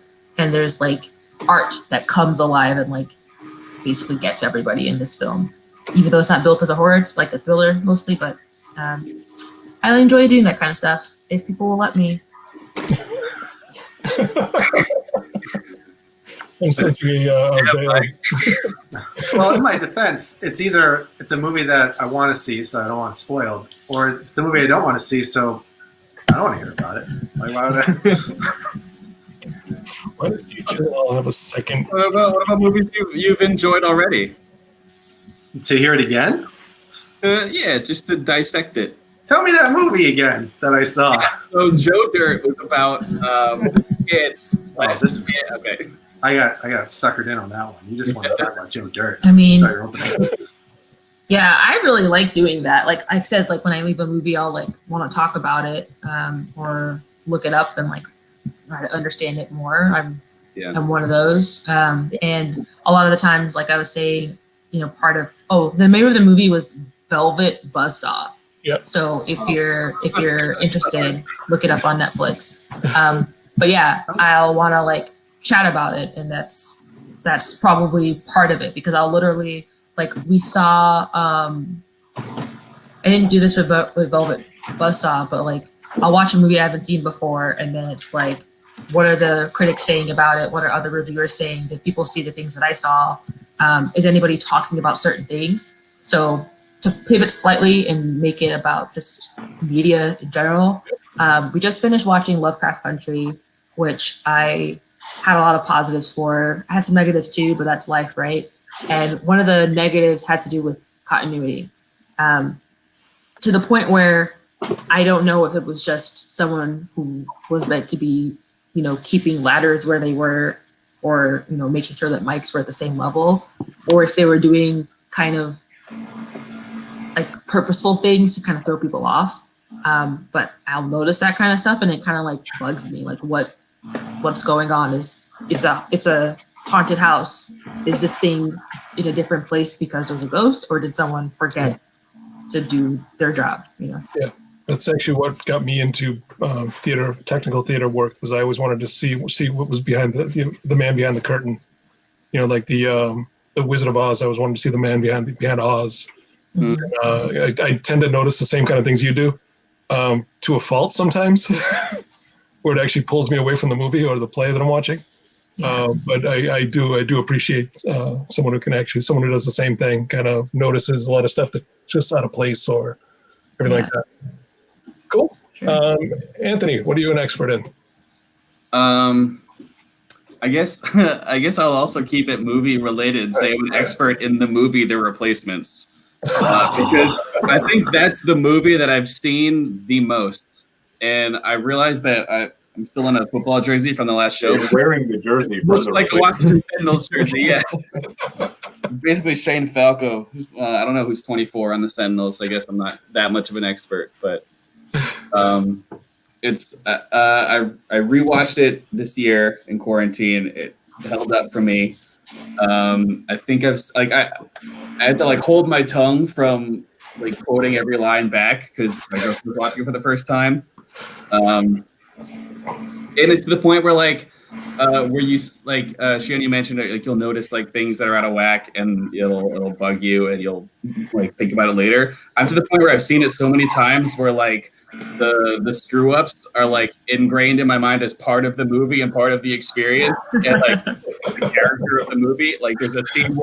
There's a scene where Nigel Gruff steps back to kick a field goal. And in one frame, he's got his chin strap buckled. Then he moves over, and his chin strap's down. And then he looks down, and his chin strap's up. I watch for it every time, excited.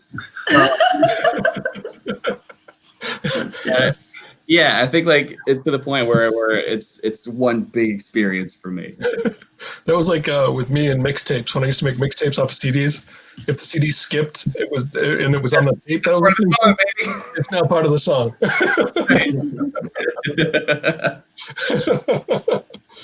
Michael, what about you? Good question. I'll say I'm an expert in the Mr. Show DVD commentaries. I have watched and listened to the commentaries probably 4 or 5 or maybe 10 times, depending on the episode, as much as just the regular content. It holds up better than the sketches, which were great at the time. I was a huge fan. But Mr. Show is one of those things where I think I figured out that I caught the last episode when it was airing, the first time it aired. And I thought, what is this thing? And they hadn't been announced as canceled yet, so I went to their website, bobanddavid.com, which is no longer there. And they're like, we're gonna do it up again. It's gonna be great. And as a high school student, I was like, oh, I gotta get to California to see the show. What is the show? And then it was so the commentary was a nice window into what that world was like that I just nearly missed being able to see live. Anything specifically interesting in the commentary?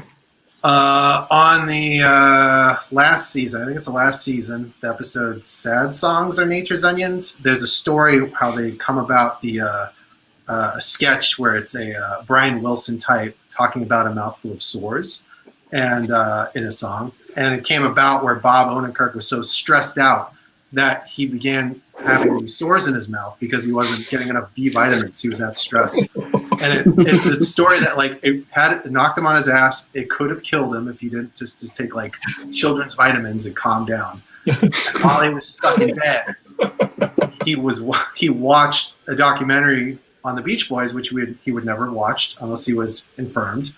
And it grew his hatred of Brian Wilson even more, and he wrote that song to combine his 2 most hated experiences. The sketch is okay, but the story is great. It reminds me of I love the backstories and stuff. And Danny Trejo was a fantastic actor, an amazing person. He was on an episode of How Did This Get Made? We talked about his badass, and he has one of the best comments I've ever heard ever. He said when he was in Once Upon a Time in Mexico with Johnny Depp. Johnny Depp came up to him and he said to me, "Hey, do you see this line right here? Mexican, we're not a Mexican, we're Mexicant. See this line right here? That's going to make us famous." He said, that was the moment I realized Johnny Depp is the only person on this planet who doesn't realize he's Johnny Depp.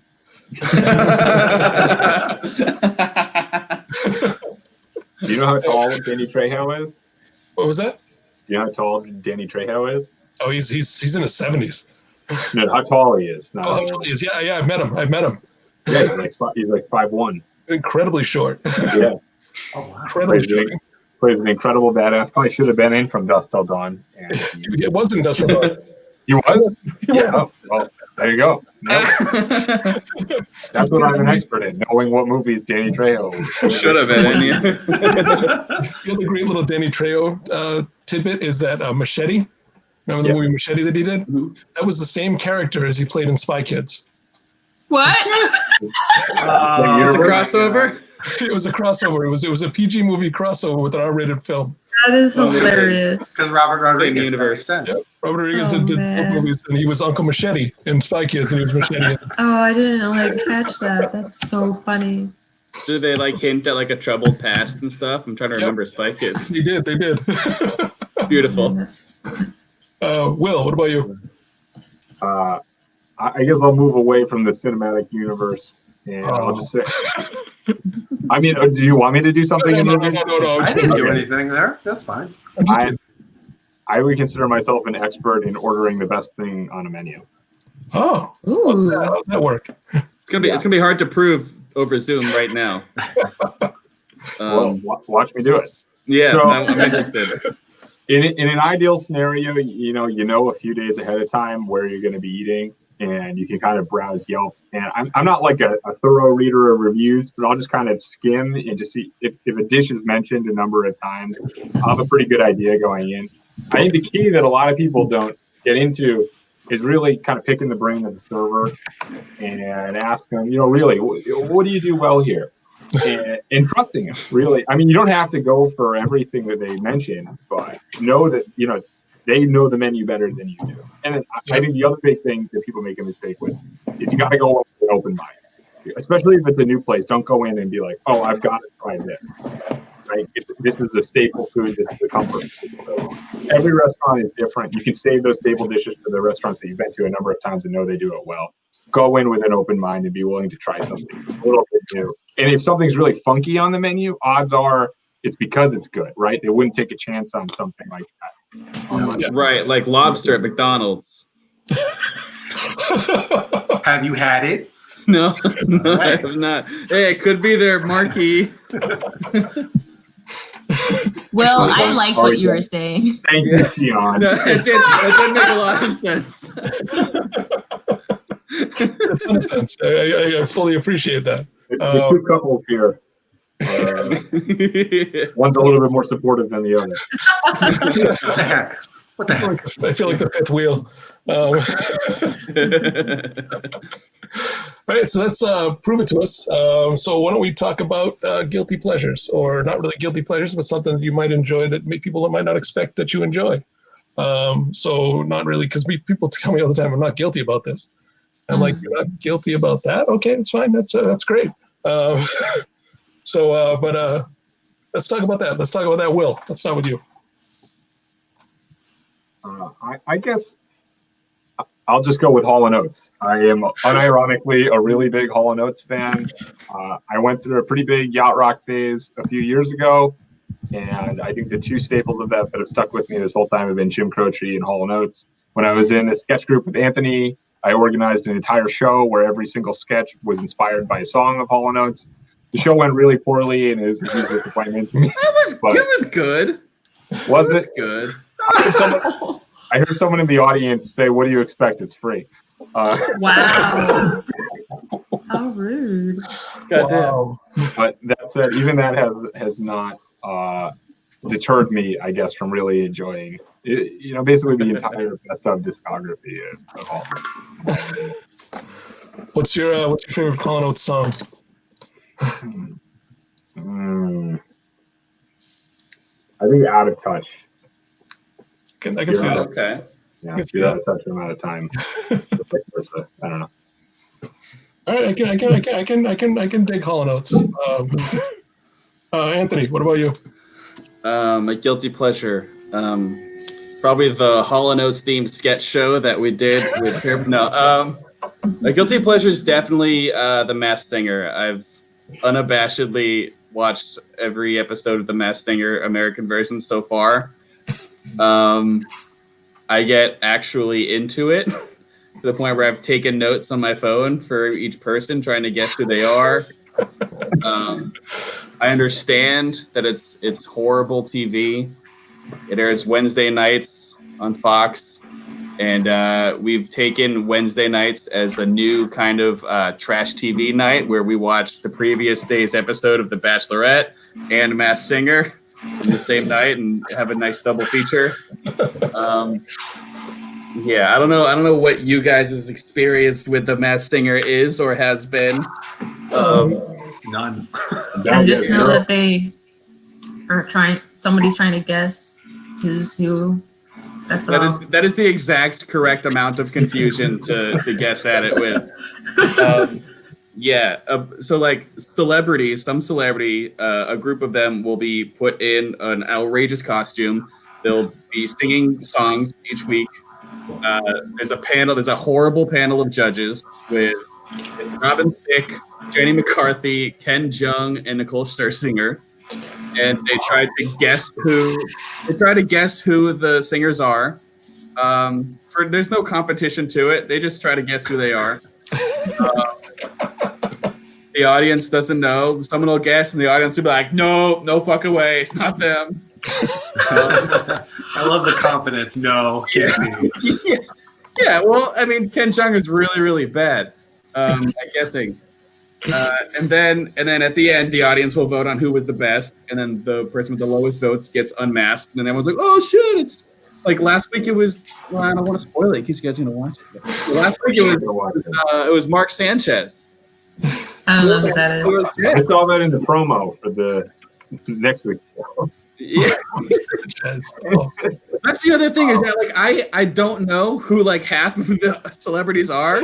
So me trying to guess who they are is like just a total, just a waste of time.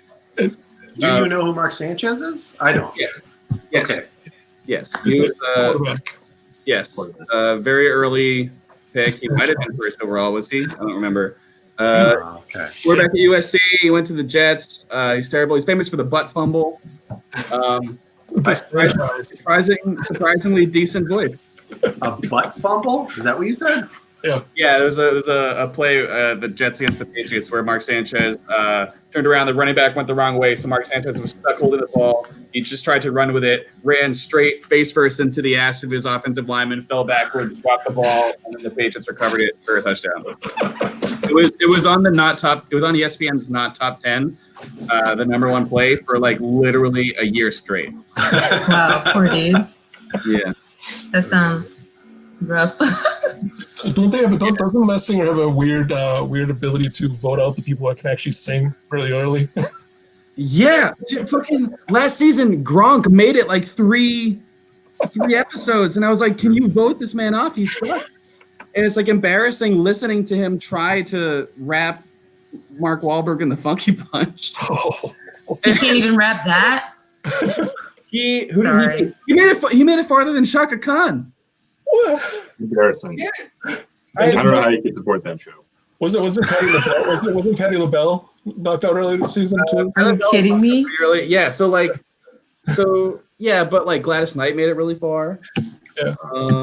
Are they voting on the costumes at that point? Probably. To an extent, like there are some where I'm like, oh, like I hate that costume, and like it makes me down, like lower on the contested. I just don't want to look at this anymore. I hope they get voted out. And it's all Ryan Reynolds' fault. It's right. Ryan Reynolds. Yeah, he was in the Korean version of it.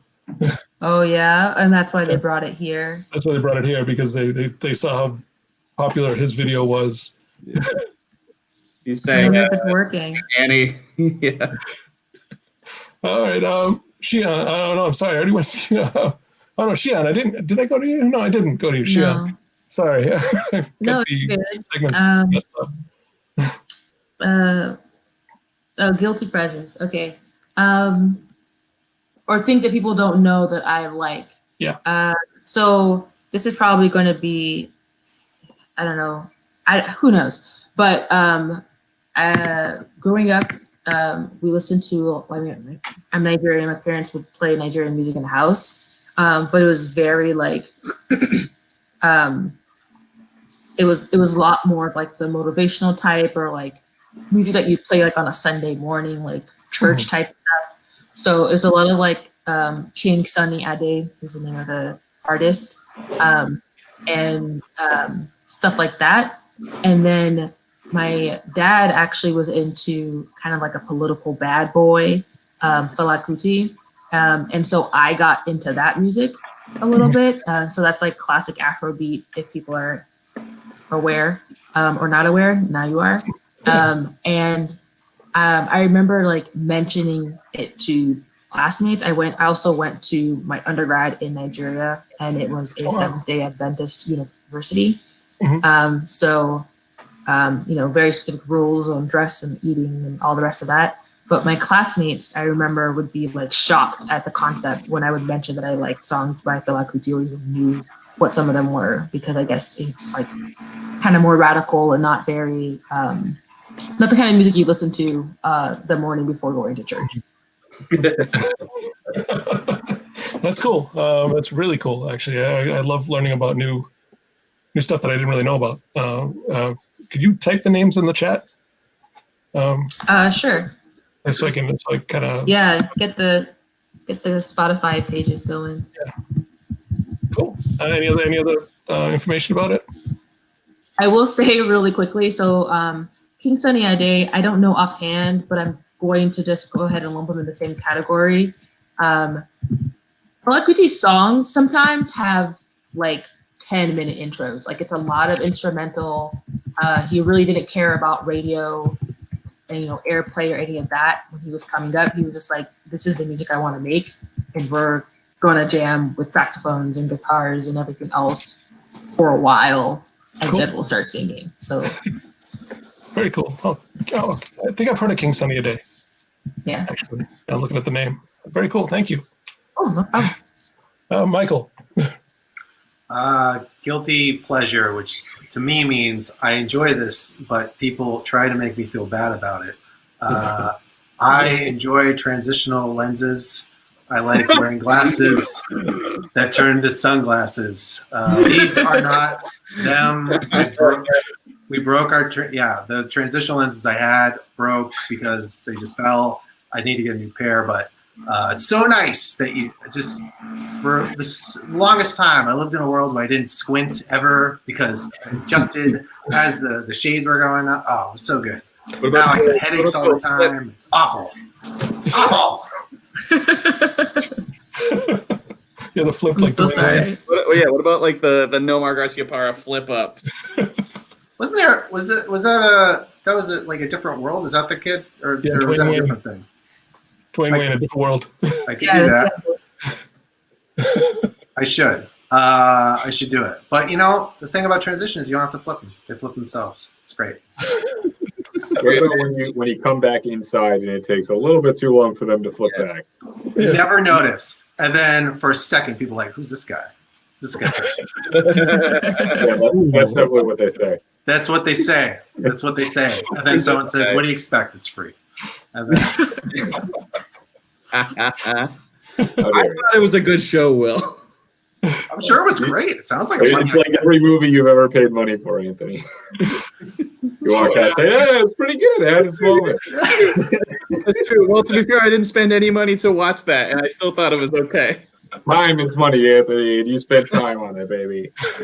I've seen some bad sketch shows, and I don't think that was one of them. I'm sure I am much harsher. I don't think I saw it.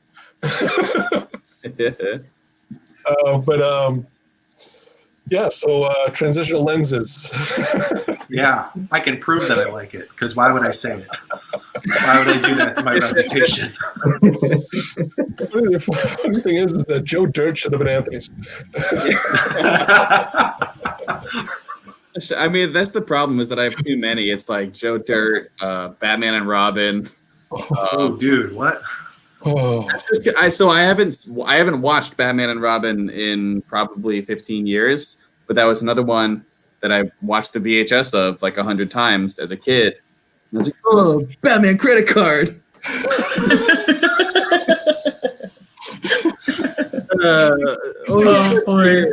It's like Schumacher somehow took the worst parts of the 66 Batman series and decided to add bat nipples, and that was what he did. Yep. I mean, like that was like a defining movie for me as a kid. Like it was one of the first ones that I watched a lot. So growing up, I was like, oh, Chris O'Donnell. Oh no, that's Robin, not Chris O'Donnell. Or like that's Batgirl, not Alicia Silverstone. It's a who's who. It's a who's who of actors that stayed in the 90s. Uma Thurman was Poison Ivy, and Arnold Schwarzenegger was Mr. Freeze. Like. It was literally a who's who of actors that just stayed in the 90s. Yeah.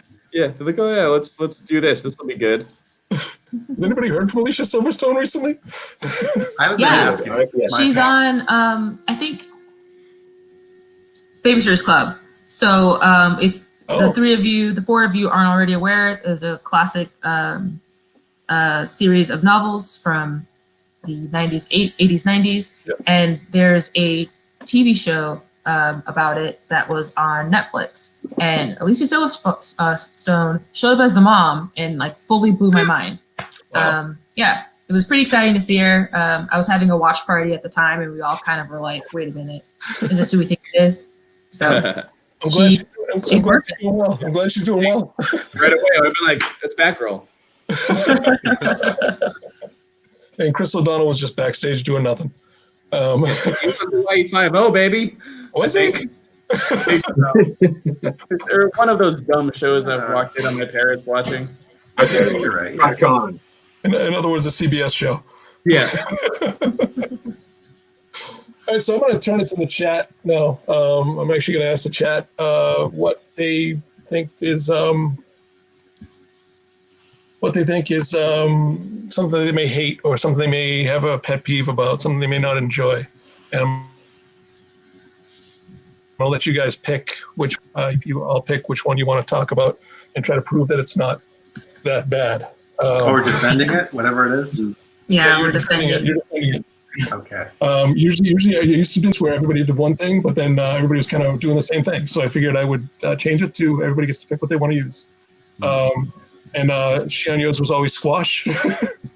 Yeah, I was gonna say I remember being in the audience for one of these shows, and I think I said like cheese, and I was like slightly shamed by the contestants. I'm like, I'm so sorry, I'm lactose intolerant. I apologize for that. We did back off a little bit, I think. Yeah, I was like, you guys have to calm it down. I did get some goat cheese recommendations, so that was nice. So far we got batsuit nipples. Oh boy. All right, I'll defend it. No, I can't defend it. Spam. Come on, chat. Let's go. Hate more, chat. It could even be things just slightly disliked. Yeah, even things. Yeah, even things you may not. Batsuit nipples. So I'm gonna take that to just get the ball rolling. I'm gonna say, in a world where we are pulling camp and vibes from comic books, you gotta like pull everything, and those suits are pretty skin tight. So if it was as magically strong and thin, you would be able to get that kind of definition. Yeah. No, and you know what? Here's the thing: on like bat suits in movies, they have like the 6-pack added on and the pec muscles added on. It's weird that the other ones didn't have nipples. Yeah. Yeah. What are you trying to show there? That they, we're gonna add on these muscles, but leave out the last 1% of the physique. Chafe. Maybe the other ones had tape. Shion, since I got you on the spot right now, why don't you mention what you wanted to mention about the change.org? Oh yeah. So if people have a second, if you check out the hashtag #EndSARS, there's a lot going on in Nigeria right now. And a friend of mine sent a change.org petition over.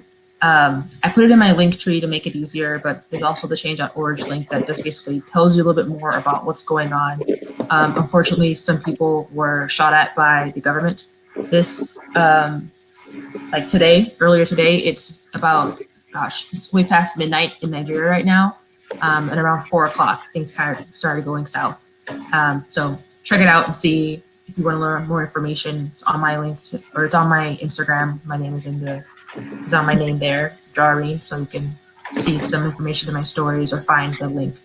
Yeah, please check it out, everybody. I didn't mean to go from bat nipples to that. It's a hard transition. Natural transition, sure. So this a swift pivot. So we got Spam. We got the baby I'll take Spam, having never eaten it. I can defend it. Okay. Spam. I mean, Spam is a source of protein for folks that maybe cannot afford other options. It gives them a meat option where maybe they can't get other meat options. Also, and I might be wrong about this, but I think Spam is used in Hawaiian cuisine because of the realities of living on an island in the middle of the Pacific. There are hard things in terms of transporting food over and making do with what you got. And without Spam, you don't have a lot of great dishes that they figured out just out of necessity. So Spam all the way. I'm going to step in and defend Spam as well, real quick. Spam was actually the number one, the American invention that was noted as saving the most lives in World War II. Holy moly. Because they gave it to the Russians, and the Russians were starving, and basically they saved millions of people by giving them this cheap Spam. So it actually was a really good thing. Wow. 3 cheers for Spam. 3 cheers for Spam, and I kind of like it. Pillows on airplanes, reading actual books. What? Reading books? They look young. I'm guessing that's from the Batman book. Wow. I can't defend reading actual books because the last book I started reading, I stopped reading even though it was a kid's book and started listening to audiobooks instead. So you guys got to take this one. There's nothing to defend. Everyone knows reading books is good. I'm reading In Cold Blood right now. I picked it up on the side of the road, which is an awesome thing about living in Somerville, is that everyone has a ton of books, but they're always throwing them out. So, do you mean like in one of those boxes, or like literally like on the on the sidewalk? If by boxes you mean just like like empty Amazon like boxes a cardboard box? Okay, Yeah. Somebody was like, "Here, if you want to take Yeah, it." you're Not like a bunch one of of those. free books. Okay, I was just checking if you had to like return it. You know what I mean? Like, No, it's mine now. taking They it back. can't have it there. The streets of Somerville are littered with books. I mean, Laura hates it because we walk by him every single day, and I always have to stop and kind of check out the selection and see what's going on in there. But, listen, I haven't paid for a book in 3 years because Cambridge and Somerville people apparently are in a constant state of throwing out their libraries. I mean, that's a lot of books. Yeah. Probably saving a good penny. I do still have Ryan Daly's copy of Goodnight Moon, which was the last novel I read. I think you've still got my copy of the novelization of Joe Dirt too. Yeah. Ryan's got to stop lending his stuff to people. I had a pair of his moving straps for 3 years. I'm gonna blame say Ryan. I kind of learned, or I've been given this advice and also kind of take it for myself. I don't lend people books. I give them books because often you never get them back, and so it's just easier to like remove yourself of the notion that you're going to get this back. Smart. And it's never going to come back in the same quality. Sorry, That's Ryan. Sorry, Ryan. It's been red.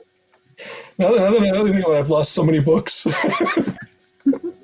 I mean, yeah, like I say this like as a lender and also as a lending. Like stuff happens and then all of a sudden it's like, oh, I still have this book that so-and-so that I don't talk to anymore gave me thousands of years ago. It's like, I don't know how it happens like that, but it does.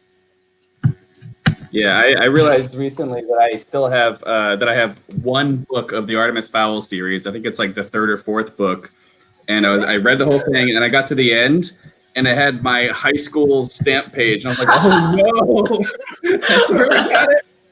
I started reading a book when I was in 5th grade, and I legitimately stole the entire series from the library of the school. Oh boy! I enjoyed it so much that they still have them. They still have the school name and everything in them. So I feel you on that one. So I want to take pineapple on pizza. Oh, love it. Do you like flavor? Do you like a variety of sweetness and spice, perhaps? If you ever want to like live your best life, if you're into meat, get yourself a meat lover's pizza and then add jalapenos on there or another spicy situation that you enjoy, and pineapple. Sweeten the meat. It's great stuff. Nice. I'm gonna use that from now on. Do you like flavor? Do you like flavor? I watched Will be converted like a man watching a 3 a.m. commercial. Like, yeah, I do. That is me. As an expert on ordering the best thing on the menu. There you go. You take quality advice like Shion's right there, and you apply it in practice the next time you're at a pizza shop. Yeah, it was the same way. Do you like flavor was the best opening line I've ever heard. I love flavor. I might be on the other side of that. Yeah. Because I can't say no, I don't like flavor. I mean, some people don't. It's, hey, live your best life. I don't like it. For them, you give so them if you don't, eat, I don't know, bread. I can't even envision something without flavor. The spice content's like huge with pineapple on pizza. I think you need that to offset it. Yeah, I agree. I think I agree. Yeah, let's someone take the Baby Shark song and then we'll wrap this up. We're supposed to defend it? What's wrong? Yeah, no, it's a great structure. It heightens kind of unpredictably the hand signal for Grandma Shark that switches up. I think is a really nice touch. I don't know what the hand symbol is for any of these sharks. Yeah, when it switches to the octogenarian sharks, you do gummy. That's great. That's adorable. Yeah, it's a delightful song. Oh. But it did get annoying. Oh. We have someone in the chat that does not like flavor. What I'm going to say is texture might be a way to like balance it. So like might not have too many flavors in terms of spice, but maybe the texture will work. And if it doesn't, that works too. More pineapple on pizza for me. Thank you very much, everybody. This has been a great show. I appreciate everybody for being on the show. Thank you, everybody in the chat and in the audience for watching. Thanks to Michael. Thanks to Shion. Thanks to Anthony. Thanks to the Wild Thornberry Sanders. Thank you, Matt. Thank you, Ben. Thank you, Rachel. Thank you all for coming out. We'll be back next Tuesday with a whole new cast. But stick around for Jog My Memory with Ken Breeze talking to, I wish I'd actually researched a little better, but talking to Allison something. You have to stick around to find out. Stick around to find out. Talking to someone about their history, their childhood and sports and everything like that. So please stick around. It's a great show. And thank you all. Have a great night.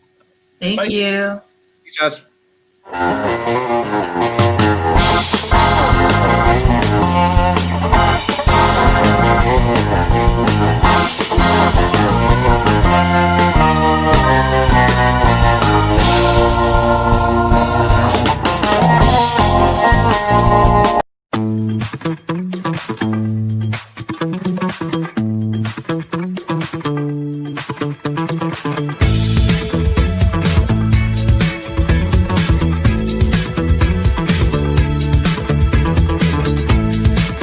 Do you ever worry that what you're doing isn't good enough? Do you ever feel like you're not in control of your thoughts? Did you ever wonder what Shrek's dick looked like? If you answered yes to any of these questions, you're not alone. This is Dr. Johannes Funk, and he and his team are working effortlessly to find a cure for what ails you, and to figure out what Shrek's giant green penis looks like. Because I think we can all agree, if we solve these questions, the world's gonna look a whole lot brighter. Hi, I'm Peg Nuts, and the Nut family has been in the business of nuts for generations before I even started Peg's Nuts. There's no family and no company that knows nutting more than the Nut family. And I'm here to tell you that we have perfected our nuts so that they won't leave